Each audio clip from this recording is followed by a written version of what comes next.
नमस्कार दोस्तों, आप सभी का स्वागत है RRB NTPC RRB group D. हम कर रहे हैं क्या, रीजनिंग। रीजनिंग में हम एनालॉजी देख रहे थे। एनालॉजी इसका ऑलरेडी एक पार्ट, क्या दो पार्ट, दो वीडियो अपलोड किया जा चुका है। एक में क्या है, इसका इंट्रोडक्शन दिया गया है, क्वेश्चन मतलब किस किस चीज से कौन कौन से टॉपिक से फ्रेम होते हैं इसमें एनालॉजी में, कौन कौन से, क्योंकि एनालॉजी मतलब क्या हो गया, एक तरफ से सिमिलरिटी हो गया, इसके समान आपको बताना होता है। जैसे कि हम लोग ने लास्ट वीडियो में देखा था, ये सब जैसे केट मियाओ करती है, तो इसमें से और कौन उसका होगा। इंटेमोलॉजी जो है इंसेक्ट से संबंधित है, यानी इंटेमोलॉजी में इंसेक्ट का अध्ययन करते हैं, तो इटेमोलॉजी, इटिमोलॉजी क्या होगा। इस प्रकार से हम लोगों ने ऑलरेडी वो लास्ट वीडियो, एक वीडियो हम लोग कर रखा है। ठीक, ये जो लास्ट में बताया, ये लास्ट। अब इसके पहले जो है एक चीज और किया जा चुका है, क्या कि यही जो है बताया गया है कहाँ कहाँ से क्वेश्चन पूछे जाते हैं। उसका एक टॉपिक पूरा डिस्कस किया गया था, लगभग लगभग 35-40 मिनट का है। उसको अब देखिए, बहुत फायदा होगा एग्जाम में। एग्जाम में देखिए, सिमिलरिटी एनालॉजी जो बोल रहे हैं ना, सादृश्यता, ये बहुत टफ टॉपिक नहीं है। हाँ, लेकिन लोगों को इसमें क्या है, गलत भी बहुत ज्यादा होता है। तो इसको आप देखिए, ध्यान से देखिए। अब अगर इसको जो ये सीरीज चला रहा हूँ, जैसे कि एक ये हो गया इंट्रोडक्शन वाला, फिर पिछले में एक वीडियो करवा दिया गया है जिसमें जो है क्वेश्चन कहाँ से पूछे जाते हैं, एक टाइप का। दूसरा टाइप का आज करवा रहा हूँ, दूसरा तीसरा चौथा टाइप का आज इसमें कंप्लीट करूंगा। उसके बाद पांचवा छठवां सातवां टाइप जो भी है, और भी मतलब कुछ कुछ प्रकार के क्वेश्चन, वो सब नेक्स्ट में करूंगा उसके अगले वीडियो में। ठीक है, तो चैनल से जुड़ने के लिए चैनल को सब्सक्राइब कर लीजिए। सब्सक्राइब करके बेल आइकन प्रेस कर लीजिए। बेल आइकन आप जानते ही होंगे, घंटा, घंटा को जोर से दबा दीजिए। घंटा बजाते ही, हाँ, केवल घंटा बजाने से नहीं होगा, घंटा बजा देंगे तो उसके बाद फिर क्या है कि इसमें आपको जो भी चीजें मैं अपलोड करूंगा, आपके एग्जाम से ओरिएंटेड ही अपलोड करूंगा। उजुल फुजुल की चीजें इसमें नहीं पढ़ाई जाती। ठीक है, तो बस अगर आप ज्वाइन कर रहे हैं, आपको फायदा होगा, निश्चित रूप से फायदा होगा। देखो यार, पढ़ाई लिखाई कर लो, एक बार पढ़ लिख लोगे, जीवन संवर जाएगी। ठीक है, क्योंकि क्योंकि देखो, ये वैकेंसी फिर से आएगा नहीं आएगा, क्या होगा, कब आएगा, कुछ गारंटी नहीं है। ये सब क्वेश्चन मैं ऑलरेडी करवा चुका हूँ। ठीक, आज हमारा स्टार्ट होगा यहाँ से, ये रहा। ठीक, तो आप लोग बस यही है कि पढ़ाई लिखाई मन लगा कीजिए, पढ़ लिख लीजिए, घर परिवार संसार सबका नाम होगा। और इसके लिए आपको चैनल ज्वाइन करना है तो ज्वाइन कर लीजिए। चैनल ज्वाइन कर लेंगे तो आपको फायदा होगा। और एग्जाम ओरिएंटेड चीजें, बहुत ज्यादा आपका समय नहीं ले रहा हूँ, दिन में केवल 1 आवर का है हमारा, 2 वीडियो अपलोड करता हूँ। 2 वीडियो पे अगर आप डेली फॉलो करते हुए चलेंगे ना, तो एग्जाम तक आप बहुत अच्छा प्रिपेयर हो चुके रहेंगे। ठीक, फर्स्ट क्वेश्चन, केट। केट क्या करती है, म्याऊ करती है। मतलब क्या होगा, केट बोलती है कैसे, म्याऊ। मतलब कि केट की आवाज की बात कर रहे हैं हम यहाँ पर, साउंड कैसे निकलती है, म्याऊ। तो यहाँ पर क्या हो जाएगा ऑप्शन में, ये हो जाएगा डक, यानी कि बत्तख, बत्तख जो है वो क्वेक करती है। ठीक, इंटेमोलॉजी, स्टडी ऑफ इंसेक्ट्स। इटीमोलॉजी, इटीमोलॉजी किसका हो जाएगा, इंटोमोलॉजी में हम क्या करते हैं, इंसेक्ट का अध्ययन करते हैं, यानी कीड़े मकोड़े का अध्ययन करते हैं। उसी प्रकार से इटीमोलॉजी में हम किसका, वर्ड्स का, यानी कि शब्द का अध्ययन करते हैं। इटीमोलॉजी में ऑप्शन बी, इसका ऑप्शन ए था। नेक्स्ट क्वेश्चन, हम क्वेश्चन कर रहे हैं। ठीक है, क्वेश्चन अब आजकल ध्यान से कीजिए, बहुत फायदा मिलेगा आपको। पेट्रियाटिक, पेट्रियाटिक में क्या होता है, पेट्रियाटिक्स क्या करते हैं, बच्चों का अध्ययन करते हैं, उनके बच्चों से संबंधित। तो न्यूरोलॉजी क्या करेंगे, न्यूरो मतलब कि न्यूरॉन, यानी कि ब्रेन से संबंधित अध्ययन करेंगे। ठीक है, स्पाइडर दिया है, बैरक, बैरक में कौन रहता है, तब बोलेंगे सर शोल्डर, यानी कि शोल्डर जो है बैरक में, बैरक जो है शोल्डर का रहने का स्थान है। तो स्पाइडर कहाँ रहता है, यानी कि मकड़ी कहाँ रहता है, मकड़ी का रहने का स्थान कौन है, यहाँ स्पाइडरमैन की बात नहीं हो रही है।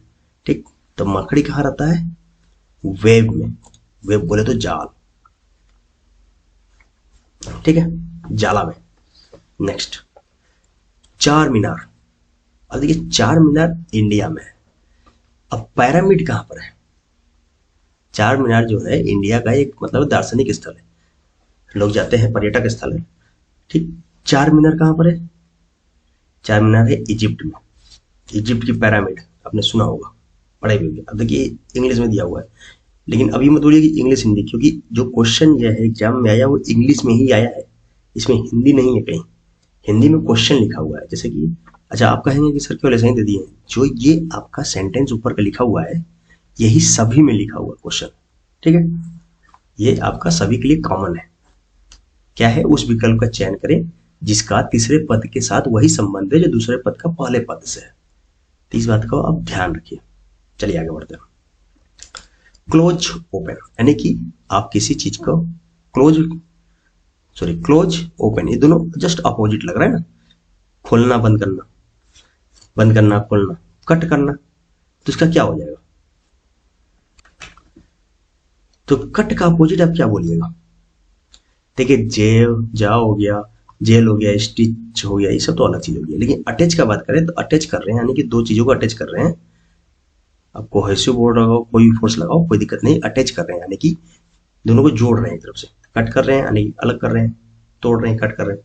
देखिए अब यहाँ पर है क्वेश्चन नेक्स्ट, मेघालय। देखिए इसमें 50+ क्वेश्चन है, 50+ क्वेश्चन है टोटल अगर देखिएगा तो। ठीक, मेघालय। अच्छा कुछ चीजें और मैं बताऊंगा तो सब लेकर के 100+ हो जाएगा। मेघालय, मेघालय के शिलोंग से किस प्रकार संबंधित है? यानी कि Shillong is the capital of Meghalaya. ठीक, तो बिहार का कैपिटल क्या हम बोल सकते हैं? तो हम बोल सकते हैं कि बिहार जो है पटना से संबंधित होगा, जिस प्रकार से मेघालय शिलोंग से। क्राई शोक, क्राई करना यानी कि चिल्ला के रोना, क्राई मतलब रोना होता है ना। और शोक मतलब क्या होता है? सिसकारी मारना, धीरे धीरे रोना। लाफ मतलब कि हंसना, और इसका क्या हो जाएगा? लाफ मतलब अपने क्या हा करके हंस दिया। चकल, चकल मतलब क्या होता है? दबी, मतलब कि दबी हंसी, धीमी सी हंसी। ठीक है, तो इसका आंसर है B, sorry D. Next, knife, butcher, scissor. Knife जिस प्रकार से बच्चर से संबंधित है, उसी प्रकार सीजर किस प्रकार, मतलब किससे संबंधित है उसी प्रकार से, बताइए। देखिए नाइफ क्या होता है? चाकू। अब आप बोलिएगा सर ये बच्चर होता क्या है? इसका मतलब होता है कसाई। ठीक, यानी कि कसाई जो है चाकू के हेल्प से काटता वटता है, जो भी चीज अपना चाकू के हेल्प से अपना काम करता है। तो इसमें कौन है? तब देखिएगा हेयर ड्रेसर है, जो सीजर के हेल्प से अपना काम करता है, यानी कि हेयर का कटिंग करता है। वुड कटर के लिए तो आपका सीजर की जरूरत पड़ेगी नहीं, आप कैंची से काटिएगा लकड़ी। कॉबलर, मैकेनिक, ये सब तो अलग चीज हो गया। तो इसका आंसर जो है, आंसर ए हो जाएगा। Captain, soldier, employer. देखिए कैप्टन किससे संबंधित है? सोल्डर किस प्रकार संबंधित है? यानी कि सोल्डर का कैप्टन होता है, कप्तान। एम्प्लॉयर, तो एम्प्लॉयर को क्या बोलेंगे? एम्प्लॉय। एम्प्लॉय मतलब क्या हो गया? कर्मचारी, और कर्मचारी का नियोक्ता करने वाला हो गया एम्प्लॉयर। तो इसका आंसर हो जाएगा सी, यानी कि employer related to employees. It, अब देखिए यहाँ पर सब दिमाग लगाइए, क्या हो सकता है थोड़ा सोचिए, क्योंकि क्वेश्चन ऐसा नहीं है कि एक ही फॉर्म में मिलेगा आपको, क्वेश्चन किसी भी फॉर्म में मिल सकते हैं, कुछ भी। अब दिमाग लगाइए थोड़ा। It, at, by, bring, brings, by, bout, क्या हो सकता है? अगर आप ध्यान से देखें तो ईट का सेकेंड फॉर्म है, आपने जब पढ़ा होगा कक्षा 7, 8, 9, 10 जो भी इंग्लिश में, first form, second form, third form. ठीक, ईट, एट, एट होता है। उसी तरह से बाई, बाउट, बाउट, यानी कि इसका हो जाएगा डी, इसका भी सेकंड फॉर्म हो जाएगा। ठीक है, इस प्रकार से क्वेश्चन पूछते हैं। रेस, अब देखिए रेस और ट्रैक कैसे संबंधित है? आप रेस कीजिएगा नहीं, दौड़ लगाइएगा किसमें? ट्रैक में लगाइएगा। रेलवे ट्रैक का बात नहीं है, ट्रैक कोई भी ट्रैक है, रोड भी एक ट्रैक ही होता है। ठीक, बॉक्सिंग आप कहाँ कीजिएगा? तो बॉक्सिंग के लिए आप रिंग में कीजिएगा, ग्राउंड में बॉक्सिंग कीजिएगा। टेनिस, देखिए बॉक्सिंग अलग चीज होगा, टेनिस अलग हो गया, दोनों मतलब ही अलग हो गए। तो यहाँ पर उसका जो है प्लेस, कौन सा प्लेस में उसको कहाँ पर होता है, ये इससे समझ चाहिए। Lion, pride, wolf. अब देखिए यहाँ प्राइड का मतलब क्या होता है? शेर का झुंड। ठीक, शेरों का झुंड हो गया, तो शेर के झुंड को हम बोलते हैं प्राइड। तो वुल्फ मतलब कि भेड़िया, और भेड़ियों के झुंड को क्या बोलेंगे? तो इसमें हम क्या बोलेंगे? PAC की, पैक। भेड़ों के झुंड को पैक बोलते हैं। ठीक है, रिस्ट, शोल्डर। अब देखिए वेल, शोल्डर जो हो गया यानी कि भुजा, और विस्ट मतलब कलाई। आपकी भुजा में कलाई होती है, भुजा में, यानी कि भुजा जो है कलाई से संबंधित है। अब एंकल, तो किससे संबंधित होगा? एंकल मतलब क्या हो गया? टहनी। ठीक, तो टहनी किससे? हिप से, हिप से संबंधित होगा। ठीक है, नेक्स्ट क्वेश्चन। पेटी, सीरियस, एल। अब देखिए पेटी मतलब क्या हो गया? नगड़, और सीरियस मतलब समझते ही हैं, सीरियसनेस, एग्जाम को लेकर कितने सीरियस है ये आप जान ही रहे होंगे, एल। तो पेटी मतलब क्या हो गया आपका, नगण्य मतलब कि मामूली, और सीरियस मतलब अहम हो जाता है, ठीक।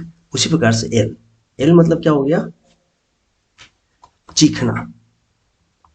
अब यहां पर आप देखें तो ये जस्ट अपोजिट है, नगण्य या मामूली, अहम। तो चीखना का जस्ट उल्टा क्या बोलेंगे आप इसमें, आप चीख रहे हैं यानी कि विस्पर कर रहे हैं, यानी कि फुसफुसा रहे हैं, धीरे धीरे मन मन बात कर रहे हैं, ठीक। ये हो गया फिशेज। अब देखिए फिशेज को कहाँ, एक्वेरियम, किससे संबंधित है, एक्वेरियम से, यानी कि फिश को हम कहाँ रखते हैं, एक्वेरियम में, तो आप सिंपली बता दीजिएगा। तो बर्ड को कहाँ रखेंगे, अब बर्ड को हम कहाँ रखेंगे, एपियरी, एवियरी, वायरी या ड्रे, बताइए। तो बर्ड्स को यानी कि पक्षियों को हम कहाँ पर रहता है पक्षी, तो एवियरी में होता है, और एपियरी में कौन रहता है, मधुमक्खी, समझे, बी। नेक्स्ट, दी कोलोजियम, कोलोजियम और इटली उसी प्रकार संबंधित जिस पर पेट्रा किसके साथ संबंधित है। देखिए कोलोजियम क्या है, वहां पर एक कोलोजियम क्या है, वहां पर एक ऐतिहासिक स्थल है, कहां पर, इटली में। उसी प्रकार से पेट्रा, पेट्रा कहाँ, तो जॉर्डन में एक ऐतिहासिक स्थल है, और ये जीके में भी कई बार आता है, Petra located in which country, collegium located in which country. तो बस आंसर आप समझ जाइए, ये जीके के लिए बहुत इंपॉर्टेंट है। ईरर, ईरर मतलब कि गलती, और ब्लंडर मतलब कि बहुत बड़ा। एक्सेलेंट मतलब कि एक्सीलेंट काम किया हो तुमने, मतलब हम बोले कि यहाँ पर क्या बोला जा रहा है, ईरर यानी कि गलती, और ब्लंडर मतलब कि बड़ी भूल, यानी कि ये भी गलती, यानी कि ये क्या है, साइनोनिम्स है। तो एक्सीलेंट मतलब क्या होता है, एक तरफ से श्रेष्ठ होता है, श्रेष्ठ बोलते हैं ना, ठीक, श्रेष्ठ हो गया एक्सीलेंट का मतलब। तो यहाँ से अब एक्सीलेंट और क्या बोलिएगा, इसका सिनोनिम्स क्या हम ले सकते हैं, एक्सेप्टेबल कोई मतलब नहीं बनता, अनसेटिस्फैक्टरी का कोई मतलब नहीं बनता, एक्सेल का भी कोई नहीं बनता, लेकिन स्प्लेंडिंग, स्प्लेंडेड देखेंगे तो इसका मतलब भी वही होता है, क्या होता है, श्रेष्ठ ही होता है, ठीक। तो इसका आंसर हो जाएगा स्प्लेंडेड। नेक्स्ट, एवरेस्ट, एवरेस्ट क्या है, पिक, मतलब कि एवरेस्ट कैसे संबंधित है, जिस पिक से, उसी प्रकार संबंधित है, मतलब जिस प्रकार एवरेस्ट पिक से संबंधित है उस प्रकार इसमें से और क्या कीजिएगा। तो देखिए अगर आप बात करें तो यहाँ पर देखें एवरेस्ट क्या है, क्योंकि अब देखिए यमुना रिवर, भाई गंगा तो रिवर है, ये आप बोल सकते हैं, स्पैरो बर्ड है, एक चिड़िया है, चिल्का एक लेक है, ये भी आप बोल सकते हैं, जुपिटर एक प्लैनेट है, ये भी बोल सकते हैं, ऐसा सही है। लेकिन इसको थोड़ा सा देखिए कि आखिर में इसमें बोलना क्या चाह रहा है। एवरेस्ट क्या है आपका, हाईएस्ट पिक, हाईएस्ट पिक है, यानी कि एवरेस्ट क्या है, पिक है, लेकिन हाईएस्ट इसने नहीं बताया, ये आपको ध्यान देना था। तो उसी प्रकार से अगर आप देखें तो जुपिटर क्या है, एक प्लैनेट, और ये कौन सा प्लैनेट है, मतलब कि लार्जेस्ट प्लैनेट है। अब बोलिएगा सर चिलिका भी तो यहाँ का, हमारे इंडिया का साल्ट वाटर का लेक जो है सबसे बड़ा वाला है, तो भैया सबसे बड़ा वाला केवल ये है, यहाँ पर देख रहे हैं एवरेस्ट पूरे वर्ल्ड का बात हो रहा है, जुपिटर भी पूरा वर्ल्ड का। अच्छा चिलिका यहाँ पर साल्ट लेक लिखा होता तब जाकर के इसका एक कर सकते थे, अगर इंडिया के रिस्पेक्ट में कुछ होता तो, समझ रहे हैं। तो ये सब चीज इसमें ध्यान में देनी रहती है कि हमको क्या करना है, इसीलिए क्वेश्चन का प्रैक्टिस बहुत जरूरी होता है। रिवर, बैंक, अब ये बैंक को मतलब क्या, वो बैंक मत समझिए जहां से आप पैसा जमा करने और लेने जाते हैं, ये बैंक यानी कि रिवर, बैंक ऑफ रिवर आपने सुना है ना, नदियों के किनारे बचे बसे सिटी, सिटी लोकेटेड या situated on the bank of river, Yamuna के किनारे, न दिल्ली का है यमुना के किनारे, आगरा दिल्ली यमुना के किनारे, उसी प्रकार से मथुरा भी यमुना के किनारे, ठीक। तो यहाँ पर क्या है, सी, यानी कि रिवर के किनारे को हम बैंक बोलते हैं अंग्रेजी में, तो सी के किनारे को हम क्या बोलेंगे, क्या बोलेंगे, बे, बे तो खाड़ी होता है यार, सैंड मतलब बालू हो गया, क्रिक, क्रिक मतलब कि क्या हो गया, एक तरफ से ये हो गया क्रिक, अंदर का रीजन। तो हम यहाँ पर क्या बोल रहे हैं, सी, सी मतलब कि शोर हो गया, किनारा, समुद्र का किनारा को हम शोर बोलते हैं, ठीक है। चलिए तो इसका ऑप्शन जो है वो है ए, करेक्ट आंसर। नेक्स्ट क्वेश्चन, आपको अगर हमारा साउंड धीरे लग रहा हो तो उसके लिए मैं माफी नहीं मांगूंगा, क्योंकि जितना आप आराम से पढ़िएगा, अगर धीरे आपको सुनाई दे रहा है तो आपको कंसंट्रेशन रहेगा पूरा, आप ध्यान से सुनिएगा, चीजों को, अगर आप पढ़ने के लिए कर रहे हैं तो। अगर टाइम पास के लिए है तो भाई बहुत सारे एक्सक्यूज है, उसका कुछ नहीं हो सकता। ठीक है, देखिए फिश, सोल, गुड्स। गुड्स का क्या हो जाएगा, देखिए फिश किस प्रकार रिलेटेड है सोल से, थोड़ा सा ध्यान दीजिए। तो फिश को झुंड यानी कि इकट्ठा किया जाता है फिशों को, किसमें, सोल में। ठीक है, मछलियों को सोल में इकट्ठा किया जाता है। उसी प्रकार गुड्स यानी कि माल को हम कहाँ इकट्ठा करते हैं, यानी कि स्टॉक। स्टॉक यानी गोदाम में। ठीक है, तो यहां पर हो जाएगा stock, answer B. Eradicate, destroy, pleasure. Eradicate मतलब ये क्या होता है, बर्बाद करना, तोड़ देना, बर्बाद मतलब कि विनाश कर देना, उसका क्षतिग्रस्त करना। डिस्ट्रॉय का मतलब ही वही होता है, विनाश करना, क्षतिग्रस्त करना। प्लेजर मतलब क्या होता है, आनंददायक या सुखमय। और यहां से देखेंगे सेड मतलब दुखी, ये तो जस्ट उल्टा हो गया, ये दोनों क्या है, सैनोनिम्स है, तो इसको भी हम सैनोनिम चाहिए। अब डैम्प इसका कोई मतलब नहीं, फील मतलब क्या हो रहा है, आपने फील कर रहा है, महसूस कर रहा है।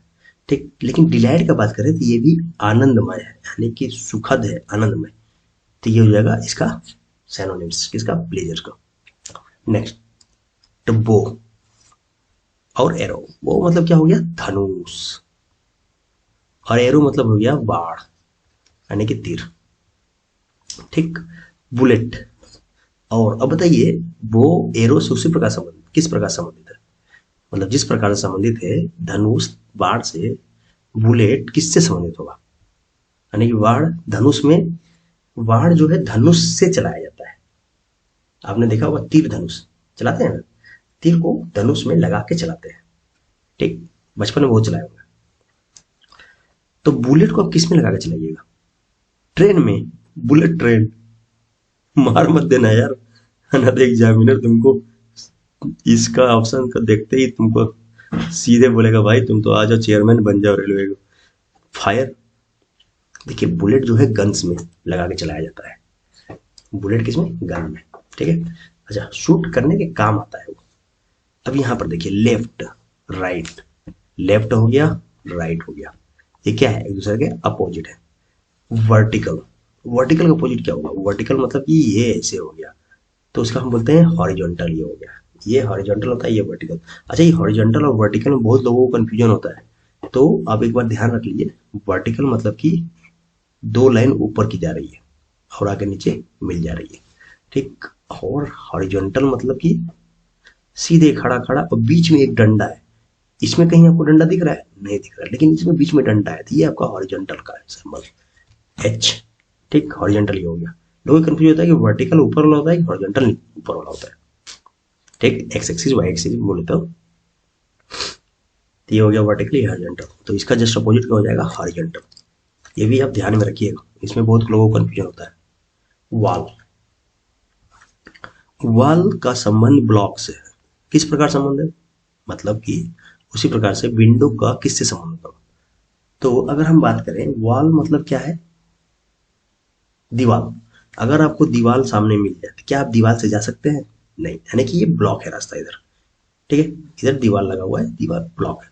लेकिन विंडो, विंडो से क्या होता है, विंडो लगा हुआ है, देखो खिड़की हो गया, जब तक उसमें गिलास विलास ये सब नहीं लगा है, वो विंडो तो विंडो ही है ना, यानी कि विंडो क्या है, ओपन है, ये ब्लॉक है। अब देखिए विंडो में आप एयर मत बोलिएगा कि विंडो में एयर आता है, यहाँ पर इसको लॉजिक को समझिए, इसने क्या बोला है, वॉल दीवार ब्लॉक है। ठीक, तो विंडो क्या है, ओपन है। ठीक, वॉल में विंडो होता है ना, देखिए अब पूरा वॉल बन गया, ये मान लीजिए आपका वॉल हो गया, इसमें एक विंडो बना, यानी कि ये ओपन जगह है ना इतना, यहाँ पर यहाँ सब घुस सकते हैं, बिल्ली भी घुस जाती है, कभी कुत्ते भी घुस जाते हैं, पक्षी भी घुस जाते हैं।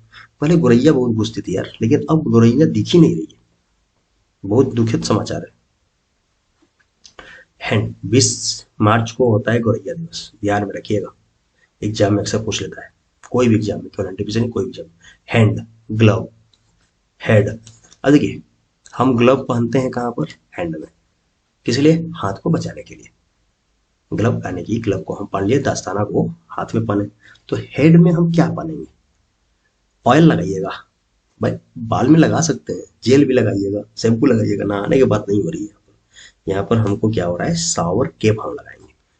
ठीक, माथा को भीजने से बचने के लिए। चलिए नेक्स्ट, बी स्टिंग। अब देखिए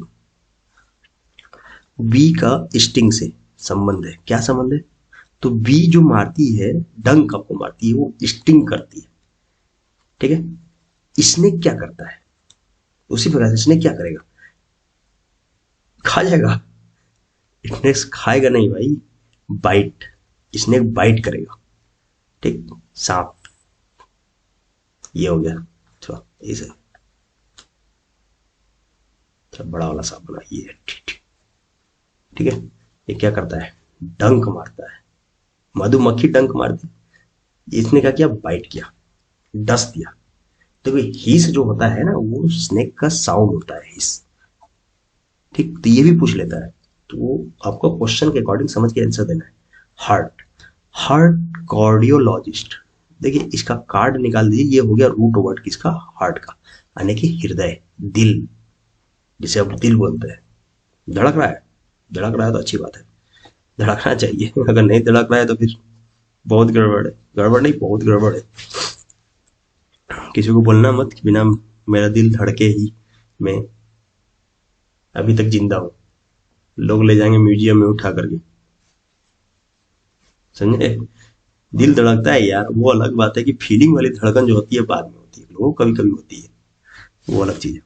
चलिए, कार्डियोलॉजी, कार्डियोलॉजिस्ट मतलब ये क्या करता है? कार्डियोलॉजिस्ट जो हार्ट का एक तरफ से क्या बोलते हैं, हृदय संबंधित विकारों का, यानी कि हृदय संबंधित चिकित्सा काम करता है कार्डियोलॉजिस्ट। उसी प्रकार से बोन यानी कि हड्डियों से संबंधित चिकित्सा काम कौन करेगा? बताइए। तो हड्डियों से संबंधित चिकित्सा का कार्य करता है, वो है ऑर्थोपेडिस्ट, बोलते हैं उसको, पैडिस्ट, ठीक है। ये ध्यान में रखिएगा। ऑर्थो मतलब कि हो गया हड्डी, ठीक। और ऑर्थो केयर ये अलग चीज हो गया। डर्मेटोलॉजिस्ट यानी कि स्किन से संबंधित, ठीक है। तो ये सब ध्यान रखिएगा, स्किन से रिलेटेड। Next question, volcano. कभी हमने वोल्केनो इरप्शन देखा है? जब वोल्केनो, ये आपका कोई सपोज लैंड है जिसमें से वोल्केनो निकला, तो वोल्केनो निकलता है तो क्या निकलता है? लावा ऊपर निकलता है, और अंदर जो आता है वो होता है मेगमा।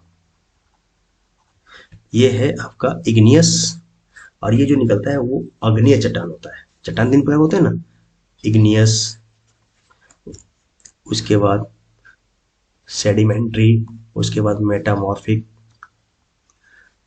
इग्नियस हो गया, इग्नियस चट्टाने जब जो है इरोट होकर के वेदर हो गया, हवा हो गया, पानी के साथ इधर उधर बह के जाते हैं, उड़ के जाते हैं और जाकर एक जगह इकट्ठा हो जाते हैं, फिर उसमें दबते उगते रहते हैं, प्रेशर आता रहता है, तो वो सेडिमेंट्री चट्टान बनाते हैं, यानी कि अवसादी चट्टान। फिर इसमें बहुत लंबे समय तक टेम्परेचर और दबाव के कारण इसमें चेंजिंग आ जाता है, इसमें भी आ जाता है, मतलब दोनों में चेंजिंग आता है, तो बनता है मेटामॉर्फिक, रूपांतरित चट्टान है। फिलहाल हम यहाँ पर जियोग्राफी की बात नहीं कर रहे, हम यहाँ पर बात कर रहे हैं रीजनिंग की। वोल्केनो, वोल्केनो यानी कि ज्वाला निकलता है, इसमें क्या निकलता है आपका? लावा। तो फायर जब होगा तो उसमें से क्या निकलेगा? आग में से स्मोक, धुआं निकलेगा, धुआं धुआं, ठीक है। जब हमारा अर्थ बना था तभी क्या था? एक आग का गोला ही तो था, अगर पूछ ले, ठीक है। चलिए आगे बढ़ते हैं। हृदय का जो संबंध कार्डियोलॉजी से है, वही संबंध ब्रिक, ब्रिक यानी कि किडनी, किडनी का किससे है? तो देखिए, नेफ्रॉन का नाम आपने सुना होगा। Nephron is the basic unit of kidney, ठीक है। तो नेफ्रोलॉजी संबंध है ब्रिक। दस्ताना, हाथ से उसी प्रकार संबंधित, जैसे टोपी, टोपी कहाँ पहनिएगा? पैर में कि कमर में कि गला में, सिर में ना, बस आसान है यार। हाथ का उंगली, हाथ में उंगली होता है, पेन में क्या होता है? निब्बी होता है, ठीक। घोड़े का गाड़ी, अब घोड़े की गाड़ी यानी कि क्या बोलते हैं उसको? घोड़े की गाड़ी क्या बोलते हैं? इक्का बोलते हैं, यानी कि टांगा, टांगा बोलते हैं इसको, इक्का ही बोलते हैं कई लोग। गांव गांव में विभिन्न जगह में एक का भी बोला जाता है इसको, इक्का जा रहा है, टांगा जा रहा है। उसी प्रकार से अब देखिए, घोड़ा क्या करता है? इसको खींचता है, टांगा को पूरा खींच रहा है, यानी घोड़े गाड़ी को। कार में क्या चीज है ऐसा जो कि कार को खींचेगा, ये कार को चलाएगा? ये क्या कर रहा है? घोड़े गाड़ी को चला रहा है घोड़ा। तो इसमें क्या ब्रेक लगा देंगे तो गाड़ी चलेगा? स्टीयरिंग, स्टीयरिंग से खाली चल जाएगा, पहिए से चल जाएगा। भाई इंजन चाहिए, बिना इंजन के सब किसी काम के नहीं। ठीक है, तो ऑप्शन डी होगा। हिन हिनाना का है काम घोड़े का, घोड़ा हिन्नाते रहता है। उसी प्रकार मिमियाना कौन करता है, कौन करेगा मिमियाएगा, बकरी मैं। भारत का नई दिल्ली से उसी प्रकार संबंधित से चीन। अब देखिए क्या है, नई दिल्ली क्या है, भारत का राजधानी है, कैपिटल।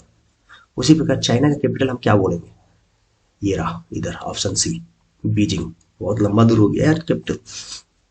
गार्डन, एक सेकंड, प्योंगयांग, सियोल, सियोल किसका कैपिटल है, नॉर्थ कोरिया के साउथ कोरिया का, थोड़ा देर बताइए। टोक्यो किसका है, टोक्यो तो पता है, लेकिन सियोल का बताइए। टोक्यो जापान है, प्योंगयांग हो गया। सियोल किसका कैपिटल है, नॉर्थ कोरिया या साउथ कोरिया, और उसका करेंसी बताइए। ऑन है करेंसी में बता दे रहा हूँ, कैपिटल बताइए। गार्डन का गार्डनर से उसी प्रकार संबंधित है। अब देखिए गार्डन में गार्डनर होता है यानी माली, क्या होता है, गार्डन में होता है। उसी प्रकार से म्यूजियम क्या होता है यहाँ पर, मतलब कि गार्डनर जो है गार्डन का एक तरफ से क्या बोलेंगे, उसका रख रखाव करता है। तो उसी प्रकार म्यूजियम का रख रखाव का बात करेंगे तो कौन करेगा, तो क्यूरेटर करता है, यानी कि म्यूजियम अध्यक्ष, ठीक, क्यूरेटर। मणिपुर, इम्फाल, मणिपुर और इम्फाल। उसी प्रकार नागालैंड क्या हो जाएगा, देखिए इम्फाल क्या है, मणिपुर का कैपिटल है, नॉर्थ ईस्ट का कैपिटल। आप ध्यान रखिएगा, देखिएगा दो क्वेश्चन इसी में मिल गया, इससे पूछ लेता है नॉर्थ ईस्ट जितने भी स्टेट है, सिक्किम को भी ले लीजिएगा, ठीक है। तो नागालैंड का क्या है, क्या होगा, कोहिमा किसका है, नागालैंड का। आइजोल त्रिपुरा का, गंगटोक सिक्किम का, शिलोंग, शिलोंग किसका कैपिटल है बताइए, मेघालय।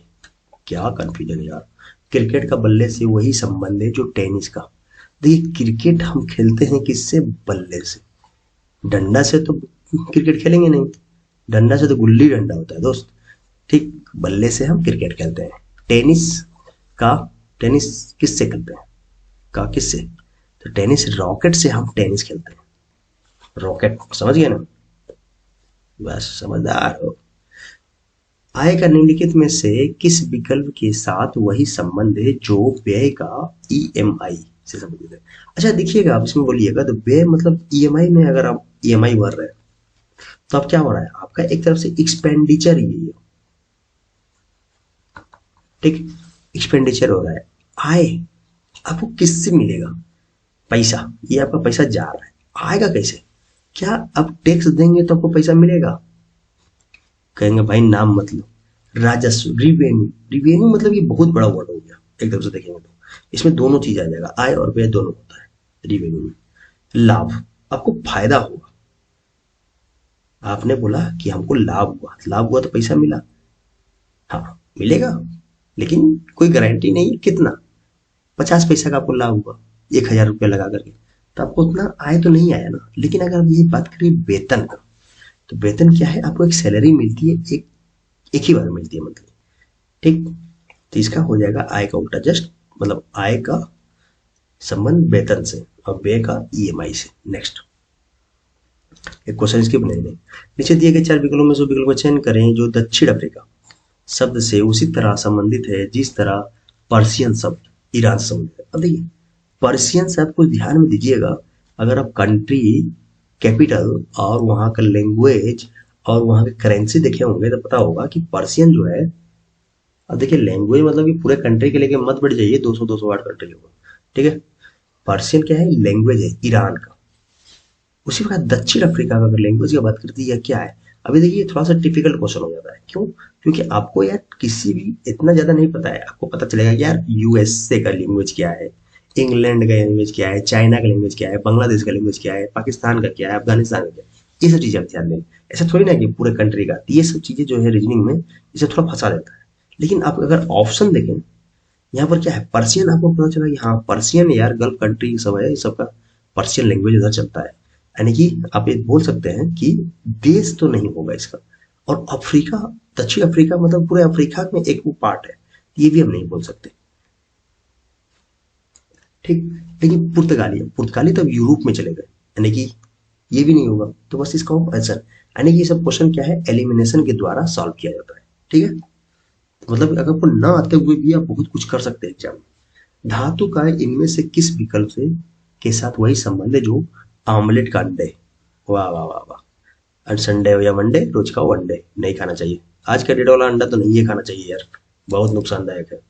खा रहे हो तो कोई बात नहीं, ऐसे सभी चीजें नुकसान ही कर रहा है, कौन सा चीज यहाँ फायदेमंद है हमारे देश में भी चल रहा है।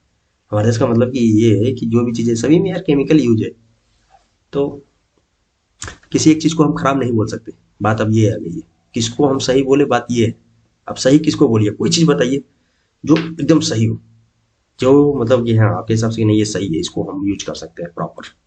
आप सांस भी ले रहे हैं तो वो भी सही नहीं हो रहा है, लेकिन बिना सांस का आप जिंदा नहीं रह सकते। ठीक, चलिए अंडे। अंडे के हेल्प से हम क्या करते हैं, ऑमलेट बनाते हैं और गपागप खा जाते हैं। धातु किससे बनेगा, सोना से। सोना खुद एक धातु है। लोहा से, ये भी एक धातु है, एल्यूमिनियम धातु। लेकिन हमको धातु बनाने के लिए धातु का अयस्क चाहिए, उसका ओर चाहिए। ठीक है, हाँ ओर पढ़ लीजिएगा। ओर्स किसके किसके कौन कौन से और है, जैसे धातु आयरन के हो गए, हेमेटाइट, मैग्नेटाइट, सिराइट, ये सब चीजें, एल्यूमिनियम बॉक्साइट, क्वार्ट और बहुत सारी चीजें, सब यहाँ पर बताएंगे नहीं हम। और इसे पढ़ लीजिए, इससे एक क्वेश्चन मिल जाता है घूम करके। जैसे स्टैटिक क्वेश्चन का टॉपिक है, एक तरफ से ऐसा तो जियोग्राफी है, लेकिन स्टैटिक में भी आ जाता है, केमिस्ट्री में भी आ जाता है। मतलब ये टॉपिक 3 जगह कवर हो रहा है, तब समझ जाइए कितना इंपॉर्टेंट है। ठीक, आपूर्ति, मांग, उसी प्रकार संबंध है जिस प्रकार उत्पादन। किससे, यानी कि आपूर्ति हो रहा है मांग के हिसाब से। ठीक, उत्पादन किसका हो रहा है, उपभोग, मतलब कि उपभोग के हिसाब से। यहां पर ऑप्शन डी हो जाएगा। माल सूची के हिसाब से नहीं, कारखाना आय ये सब तो अलग चीज हो गया, उपभोग पे डिपेंड करता है। ठंडे का रेफ्रिजरेटर से उसी प्रकार संबंधित है। देखिए रेफ्रिजरेटर का काम क्या है, ठंडा करना। आपसे एक क्वेश्चन पूछता हूं, अगर आपके रूम में, ये हो गया आपका कमरा, इसमें है कि ये छोटा सा गेट, इधर एक छोटा सा विंडो, और पीछे इधर आपका है टॉयलेट, और इधर है आपका किचन। ठीक, अपने रूम में रखा फ्रिज, एक फ्रिज इधर अंदर कहीं घुसा कर रख दिया, किचन इधर है, इधर रख लीजिए। ठीक है, फिर थोड़ा इधर कर लीजिए। चलिए छोड़िए वो सब बात, हाँ क्वेश्चन में आपका रूम का टेम्परेचर क्या है अभी, 29 डिग्री। आपको थोड़ा गर्मी फील हो रहा है, आपको क्या करना है कि हमको थोड़ा टेम्परेचर कम करना है, यानी कि रूम को थोड़ा ठंडा करना है। आप क्या कीजिएगा इसमें से बताइए, आप खिड़की खोलिएगा, रेफ्रिजरेटर खोल के चालू कर दीजिएगा, या क्या कीजिएगा, आप ऑप्शन दीजिए, आंसर दीजिए हमको कमेंट में, जरा हम भी देखें आप लोगों का साइंस कहाँ तक है। ठीक है, तो गर्म करने के लिए आप ओवन का यूज करते हैं, आग का तो यूज करेंगे, लेकिन यहाँ पर देखिए टेक्निकल वर्ड यूज हुआ है, ठंडा करने का रेफ्रिजरेटर। भाई ठंडा करने का और भी तरीके हैं। ठीक, ठंडा करने के बहुत सारे तरीके हैं भाई। गर्म का ओवन, ग्राइंडर से क्या करेंगे, पीस कर देंगे, एयर कंडीशनर। ठीक है, मिनट का घंटे से वही प्रकार संबंधित जिस पर इंच। देखिए मिनट 60 मिनट से बनता है 1 घंटा, यानी कि क्या हो गया, या तो हम ये बोल सकते हैं कि घंटे में होता है 60 मिनट 1 घंटे में, यानी कि मिनट मिलकर एक घंटा बना रहा है।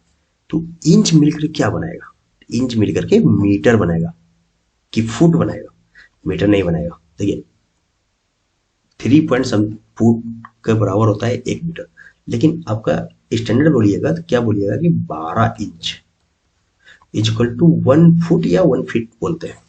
बाकी माप, मेजरमेंट, सेंटीग्रेड ये सब अलग चीज है। तो आंसर इसका जो है वो है बी। नेक्स्ट, ज्यादा बड़ा हो जा रहा है यार वीडियो। चित्रकारी का तुलिका से वही संबंध है। अब या तो जल्दी जल्दी करें, जल्दी जल्दी करेंगे तो इसके ऊपर जाएगा। चित्रकारी का तुलिका, तुलिका क्या होता है, तुलिका मतलब एक प्रकार से ब्रश है। थोड़ा जल्दी कर देते हैं। तो चित्रकारी का तुलिका यानी कि ब्रश, बिना ब्रश की चित्रकारी आप नहीं कर सकते। तो इसी प्रकार से पत्र को लिखने के लिए, पत्र का किसे, आप पत्र को आप क्या करते हैं, या तो लिखते हैं या तो उसको कहीं देते हैं। लेकिन यहाँ पर क्या आ रहा है, चित्रकारी यानी कि बनाने वाली इंस्ट्रूमेंट की बात हो रही है। तो इसको भी क्या बोलेंगे आप, कलम। ठीक, बिना कलम के आप पत्र कैसे लिखिएगा, पत्र के कलम के सहायता से पत्र लिख सकते हैं। कहानी, पाठक, पाठक यानी कि पढ़ने वाला।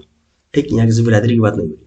कहानी यानी कि स्टोरी हो गया, पाठक यानी कि उसको रीडर हो गया। वही संबंध है जो का श्रोता से, किसका, अब गीत गाइएगा तो श्रोता स्वयं, गायक, गायक और श्रोता नहीं होता। कहानी पाठक, गीत श्रोता, नृत्य नृतिक, दर्शक। ठीक है। गीत की बोल सुबह शाम बोल। मत्स्य झुंड का संबंध मछली से, मतलब कुल मिलाकर ये बोला है कि शोल का बात किया है मछली का झुंड, मछली से जिस प्रकार संबंध है उसका कॉलोनी। अब देखिए कॉलोनी, आपने रेलवे की तैयारी कर रहे हैं तो आप रेलवे की कॉलोनी की बात ना ही करिए यहाँ पर तो ही अच्छा है। ठीक है, क्योंकि उतने सारा कॉलोनी रेलवे में होता नहीं है, उतने सारे क्वार्टर होते नहीं। हाँ बहुत सारे अभी बन रहे हैं।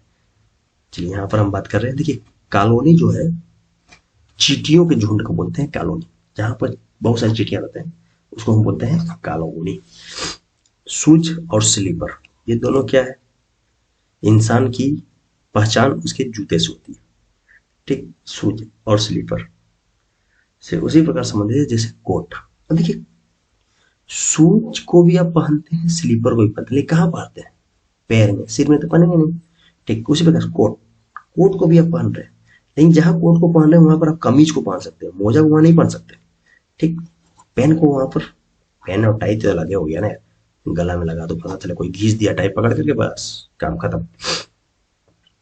ठीक, बोकारो, बोकारो भिलाई। देखिए ये भी क्वेश्चन, ये एक अलग टाइप का क्वेश्चन है। एक क्वेश्चन ज्यादा नहीं, दो चार क्वेश्चन पूछा है टोटल, तो वो मैं बता रहा हूँ। जैसे कि आप देखिए यहाँ पर ये भी क्या है, सिमिलरिटी में, यानी कि तीनों एक प्रकार से सिमिलर है, तो इसमें से क्या इससे संबंधित हो जाएगा। बोकारो का देखिए, भिलाई देखिए, राउरकेला देखिए। अगर आप बात करें तो ये तीनों जो है क्या है, एक तरफ से स्टील प्लांट है, बोकारो में है, भिलाई में भी है और राउरकेला में। अच्छा ये तीनों जो है बना है सेकेंड 5 ईयर प्लान के टाइम में, इन दोनों का, चारों का हुआ था। तो चौथा 4 था। ठीक, तो बड़ौदा, लखनऊ। अब देखिए बड़ौदा यानी कि बर्ड का पेट, वहां पर बहुत ज्यादा मिलते हैं, वहां पर कुछ प्लांट की बात ऐसे नहीं हो रही। हाँ यहाँ पर आप टेक्सटाइल बोल सकते हैं, टेक्सटाइल इंडस्ट्रीज। कानपुर में भी आपको कुछ ऐसा नहीं मिलेगा, जूता चप्पड़ चमड़ा उमड़ा का इंडस्ट्री मिलता है। लेकिन दुर्गापुर, ये भी जो है, ये दुर्गापुर कौन सा नदी किनारे, थोड़ा बताइएगा, तो मैं पढ़ा चुका हूँ। ये भी एक तरफ से स्टील प्लांट है, यहाँ पर सेल है। सेल के तो वैकेंसी को जैसे लग रहा है किसी की नजर लग गई यार, गायब ही हो गया। ठीक है, तो सेल हो गया, स्टील प्लांट हो गया, ये सब, तो ये सब चीजें ध्यान में रखिएगा। आज के लिए इतना ही करते हैं, बाकी देखिए इस टाइप का भी क्वेश्चन पढ़ लीजिएगा। और जाते जाते बस यही कहूंगा कि आप चैनल को सब्सक्राइब कर लीजिए, सब्सक्राइब कर लेंगे आपको बहुत फायदा होगा। फायदा ये होगा आपका जो भी एग्जाम में जितने भी चीजें पूछे जाएंगे, अभी थोड़ा सा आपको कम चीजें दिया जा रहा है, क्योंकि अभी आपको थोड़ा थोड़ा दिया जा रहा है कि आप रूटीन में आए। जैसे एग्जाम का डेट करीब आएगा, एग्जाम डेट डिक्लेयर होगा ऑफिशियली, 45 डेज पहले हो जाएगा, एग्जाम डेट ऑफिशियली डिक्लेयर होगा, आपको वीडियो की भरमार लगा देंगे। ठीक, मतलब इतना लगा देंगे कि 15 से 20 दिन आप कंसंट्रेशन के साथ केवल हमारे चैनल से जुड़ जाइएगा, आपका कंप्लीट तैयारी हो जाएगा। ठीक, तो आपको लग रहा होगा नहीं सर छोटा छोटा वीडियो डाल रहे हैं, मतलब कि एक एक दो वीडियो डालते हैं, वो बस इसलिए डाल रहे हैं कि आप लोग थोड़ा सा रिदम में रहिए। ठीक है, जो भी जुड़े हुए हैं उन लोगों को धन्यवाद। आज के लिए इतना ही करते हैं, थैंक यू।